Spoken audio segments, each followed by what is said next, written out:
video with release media here. Which I'm gonna be reviewing a pretty cool car, and it's a sleeper. I think it's definitely falls in that category. No one would ever expect this little car here to be and do what it does. So I'm gonna show you guys right now what we're working with. Okay, so we got the 2016 Kia Forte 5. This car is very small, but it does have some really nice qualities to it that I think you guys are gonna like. Today's a little bit cold, we're by the highway, so you know, it's gonna be a little bit noisy, so I'm sorry about that. I gotta apologize in advance, but yeah, I mean, this little car right here is tuned. It's got some goodies on it. It is a 5-speed or 6-speed. Correct me if I'm wrong, Dave. But yeah, I mean, this is a pretty sick little ride, and I had the chance to ride in it before. It is very peppy. It's very fast, and we're gonna get into that right now.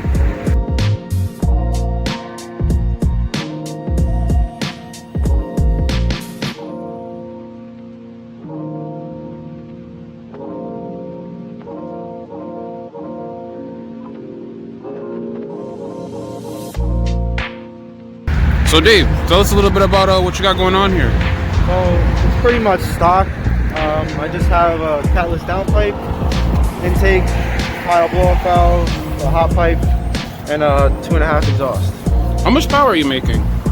Should be making around 210 wheel to 230 wheel. Okay. Haven't gotten a dyno, but the stage 1.5 tuned that 6 cents out ranges around that. And what kind of fuel are you running? It's tuned for 93 only.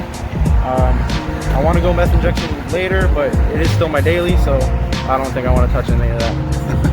So you daily drive this car every day? Yep, every single day. Wow, and how is it as far as reliability? And then, I mean, honestly, obviously fuel economy is not the same, but how is it overall as a daily? So overall, I bought it in 2018, the end of 2018, with 13,000 miles, and within the year and a half that I owned it, well, it's been longer now, but since COVID I stopped driving it, but within a year and a half I put 80,000 miles on it. It sits at 91 right now. So I drive it every day. I beat the hell out of it every day. It's only given me one issue, and actually two. The thermostat went out, and that didn't really matter because I kept driving it, just blasted the heat, didn't really care for 4 months. Wow. Never gave me an issue. Fixed that. Then one day I was sitting and both my fuel pumps went out, high pressure and my intake. Oh, so this is an aftermarket. So no, this is an OEM okay. Kia one, because the aftermarket ones, they don't make them for this car. Oh, they don't? Yeah. So isn't this the same engine as the Veloster? Yes, exact same engine, drivetrain, and chassis as the Veloster Turbo from 2013 to 2016. So it drives the same, feels the same, but I have the advantage of the 4 doors. And I gotta say, like, I remember a while back when we were hanging out at Steve's house, and all 4 of us took a ride in this car, and I mean, you showed us a good time in this car. I mean, it's pretty peppy. It was really fun. It spun the hell out of all the tires in the front. So I mean, it's definitely a badass little car. I drive it and treat it like a Honda. I don't know. People say it's not the fastest, not the prettiest, but it gets me to work every day. I have fun in it, and it doesn't break down on me, which is the best thing ever. I get to go to Connecticut, go to Massachusetts. I take long drives. I always take road trips, and it never gives me an issue. Fuel economy, after the tune actually got better because it was more torquey in the lower gears, so I didn't have to go into 6th. I'd actually save more gas, so it's actually doing better on gas now, so I love this thing. I really do. And I gotta say, like, when I popped the hood this time around and I see the wrap on it, it made it look a lot more serious than it was. Yeah, so the last time I had it with you, I had the stock intake just with the filter, and I had a turbo XS blow-off valve. And I don't even know if I had the downpipe in yet, but since then I think I had the downpipe, an actual engine intake, but this is just wrapped for, this car does get very hot, even in the winter that it gets really hot. And then I added the tile blow-off valve because these stock hoses on the Kias and Hyundais, they tend to be very flat and not hold any boost. The tune I'm supposed to be running was supposed to be for 21 pounds, and I wasn't running that just until last week. So you're running 21 pounds? 21.3 pounds I reported yesterday. Sheesh. Show us a little bit of what this car could do today? Of course. Awesome. It's a pretty peppy little car, and you know, it's we're talking about like what, like as opposed to a tuned SI, I mean, do you think you're faster than what a naturally aspirated tuned SI could probably do? Those motors are definitely better than these. Those cars can go way faster. This is pretty much at its limit.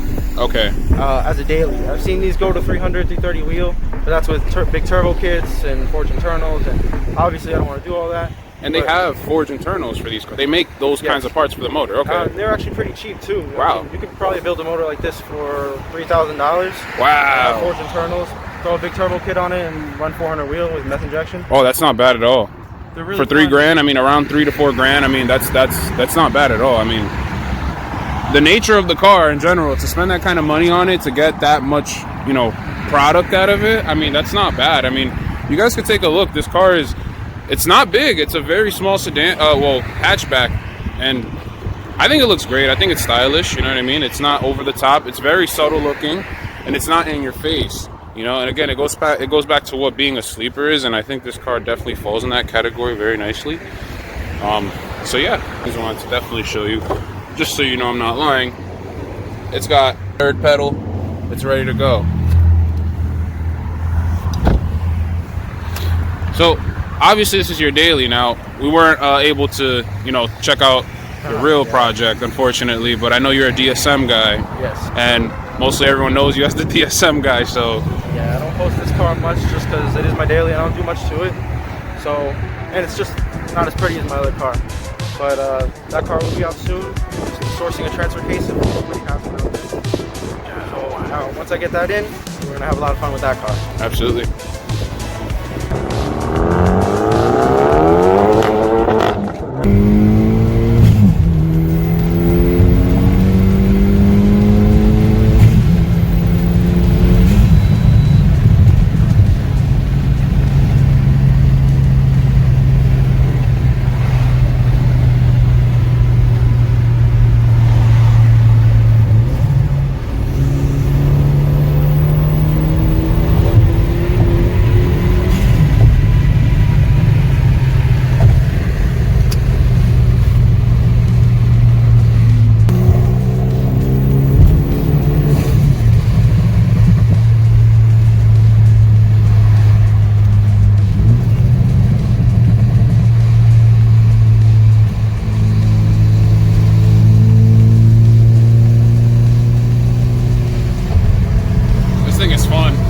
This thing is really fun.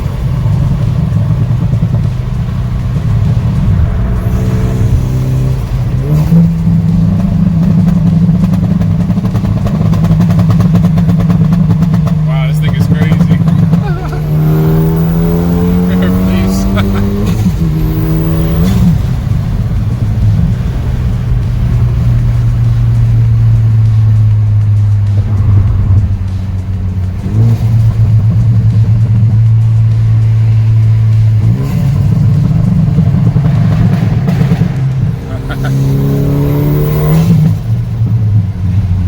Wow, that's so satisfying. Like, very satisfying. That is fantastic. I want my Fusion to sound like that. I just want the turbo sound. Because, I mean, apparently if I change the intake and I put on again, just put a cold air intake on it, supposedly it would give it that, you know, that blow-off sound. But I can actually change it, you know, put a blow-off valve on it, which would be really nice to do. And again, I got the 2.0 T, so this is 2.0, so. 1.6. Oh, this is 1.6? Yep. Oh. Oh yeah, you're right. The Veloster, 1.6, yeah. Yeah, smaller than a Coke bottle. Holy shit. You said smaller than a Coke bottle? Yeah. Now you know how to get back on this side to get back, right? Okay. So you have an aftermarket clutch and lightweight flat wheel. Yeah. Okay. And I barely have to do like really. Oh wow, that's spot on. That is spot on. I can shift really fast if I really want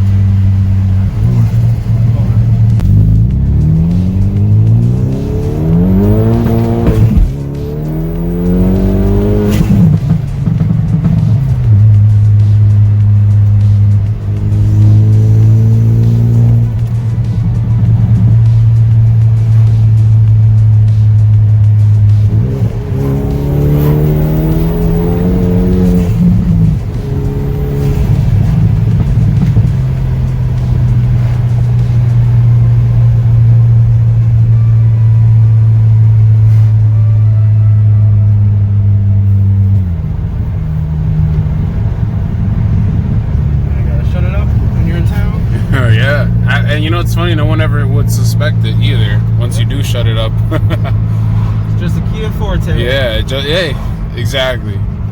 Go to meets, burn tires, make a lot of noise, and then the cops show up. It's just a little Kia Forte. A little Kia Forte. Yeah, it's probably just some young dude, you know, just driving his Kia. They probably think that you're trying to be about that life, and then you are actually about that life. So yeah, it's great. I mean, it feels fantastic. I was gonna say, like, I know my fair share of like what these motors are capable of as far as like long term, and I don't hear too many great things about it. But I mean, who knows, right? I mean, well, it could be either or, you know. I think I got lucky in this situation. But the 2013s, when the first Velosters came out, those engines were prone to failure. They would blow up at 60,000 miles. They fixed that in the later 2014s and 2015s up. So this is a 2016, so it has the revised 1.6 turbo in it. But still, people usually blow them up around 120, 130. But I think it's because it's not really a leveled up car. This is kind of the car you get before you get that car you're actually going to take care of. Yeah. You get this car, you beat the hell out of it, you don't know anything about cars, and then you just sell this to the dealership and let the other kid blow it up. Yeah, that's true. And then you get your STI or Evo that you actually take care of and love, and that's why those cars are still on the road to these days. And you don't see Velosters because you don't take care of them. I take care of this as much as I can, change the oil every 3,000 miles, full synthetic, no matter what. And so far, it's obviously been treating me great. I do that every day. First gear pulls, spin the tires, second gear. I always just want to see 21 pounds on that game. Yeah. No, I agree with you on that. I probably would do the same thing. Check engine light, TPMS sensor going. Yeah, those lights would. I mean, honestly, any car that's tuned, I feel like it's gonna have a check engine light on. They always typically do. Yeah, this isn't just for the O2 sensor. Oh, okay, yeah. I have just full straight pipe and one resonator in the back. And the traction's off. Is it always off or? I turn it off because these cars, they limit the power. Oh, with traction. Oh, okay. For safety reasons. I don't know why, but once you take that off and stability control off, it technically gives you the full power of the car. You know, the one thing that's weird about my Fusion is I can't turn off traction control. Like, I don't understand why. Like, the light kicks on when it spins. I mean, when I just left Malik's house when we went up to the spot, I spun it off the hill. I spun the hell out of it. Yeah. You know, again, I always wondered, like, why can't I just, you know, change it or turn it off? I mean, maybe I gotta mess with it through the dials. I don't know. I'm not sure, but I've been trying to, but I haven't found anything yet. So I'm gonna guess that I can't turn it off. Yeah, newer cars are kind of like that. Yeah, it's a shame because I would like to have a little more fun with that. What really attracted me to this car was that it's a 2016, but it's really basic. I still have a manual handbrake. When you look under the hood, it looks like an older car. Mm-hmm. You know, I come from Mitsubishi, so when I look under the hood and I get to see everything, all right, I can actually work on this thing. And so for being a 2016, it's very accessible. Dave, so good looks for bringing the car out and showing us, man, for real. It was great to take it for a ride today and show everybody what this thing is about. You have any shout outs or anything like that in particular? Shout out Sixth Engineering. This is the company that tuned the car. All the parts are on the car from Sixth. Great guys, Nathan. Very reliable guys. Anything Veloster, Hyundai, Kia in general, and now Volkswagen. You can go hit them up and buy a lot of parts from them. DDA tunes for, you know, hooking me up with a job when I needed for, and always ragging on me to make it faster, which I did finally. And you know, all my friends that made it possible for me to actually be able to own a daily like this and have my project on the side. Absolutely, man. Well, we appreciate you again for showing us the car, taking us for a ride, and you know, hopefully we'll catch up with you again on the DSM, man. We definitely want to take a look at it. From what you described to me, it sounds like it's immaculate and it's clean OEM. I want to take a look. So, you know me, I love OEM stuff. We got Nelby in the background. He came late. I just came down. Yeah, it's frozen. Yeah. So yeah, again, thanks for tuning in, guys. We're gonna check up with Dave later on his other project, and make sure you guys subscribe, like, leave a comment below, and let us know what you guys thought about the Kia Forte. We are out.